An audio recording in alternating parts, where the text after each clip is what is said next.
5 crypto things that riled me up in 2022. In case you were living in a Wi-Fi-less cave, there was plenty of unsavory stuff to pick from. Enclosed are just 5 of the crypto-related things that got under my skin in 2022. There were far more than 5, but obvious things like the market went down are not included because they're not fun to write about. You're reading Crypto Long and Short, our weekly newsletter featuring insights, news and analysis for the professional investor. Sign up here to get it in your inbox every Sunday.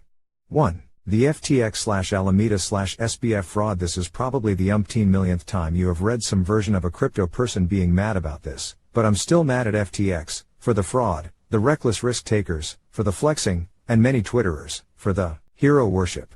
I think the fraud speaks for itself. The embezzlement, or whatever it was, at FTX hurt real people. Rubbing salt in the wound, I got to ask FTX founder Sam Bankman-Fried some questions, months before his exchange collapsed, on a CoinDesk TV program, but I failed to touch on anything hard-hitting. We talked about the Super Bowl mostly. Watch, new FTX boss condemns management of the crypto exchange during Sam Bankman-Fried's tenure too. Crypto hedge fund founders flexing. My brain is raising at least 2 pitchforks for the folks at crypto hedge fund 3 Arrows Capital, 3AC. It's one thing to be a little annoyed with highly leveraged hedge funds, like 3AC, doing risky things in general. It's another to be annoyed at the associated flexing, i.e., showing off, that took place on social media and elsewhere as highly leveraged hedge funds raked in the cash the last few years. But it was revealed during liquidation proceedings that 3AC co-founders Kyle Davis and Sue Ju paid for a $50 million superyacht with company funds, all while flexing that 100K ETH is dust.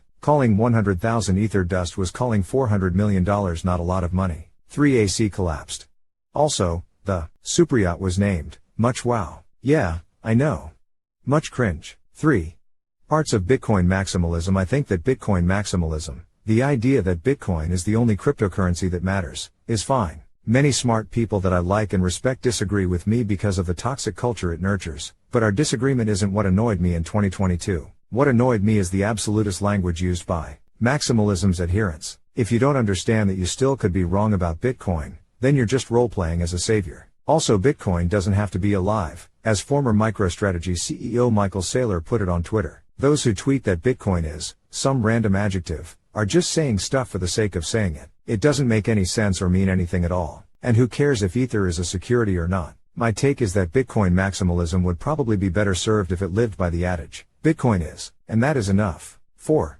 Overselling. The current state of crypto developments. 2 weeks ago I complained about Goldman Sachs, co-opting blockchain as a buzzword and using it to sell the merits for private blockchain bond issuance. So I'm mad at, nothing new here, for selling snake oil. But I'm also mad at effectively centralized chains, such as Binance Smart Chain, for selling snake oil by acting as if they are broadly decentralized, and at the Ethereum is ultrasound money crowd, and at Decentraland users who are angry at journalists for reporting user numbers, and at Bitcoiners overstating the impact of Taro as a monumental development when nothing has been delivered to market yet. I'm not mad because I think any of these people are wrong. Yes, maybe one day Decentraland will have more than 810 daily active users, and maybe one day Taro will bring stablecoins to the masses via Bitcoin's Lightning Network. But for now, they aren't. It's fine to be excited, but I believe that if we want crypto to be taken seriously at all, which I do, then we'd be better served if we stopped overselling how healthy and vibrant the ecosystem is today. 5.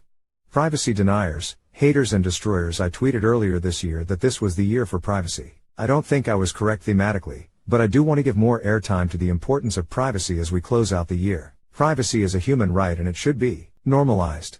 So it's probably unsurprising that privacy deniers also irked me in 2022. We don't have to look far to see the most recent infringement that had a crypto wrapping on it, given U.S. Senator Elizabeth Warren's recently proposed Digital Asset Anti-Money Laundering Act, which is less focused on stopping money laundering than it is on infringing on privacy. The shortest version of why I think privacy is important goes like this: you don't need privacy until the exact moment that you do. And if your retort is that it is only criminals who need privacy, do remember that you are not a criminal until the moment that you are. So do you, privacy deniers, fraudsters and the like. Let's leave all the stuff I don't like in 2022.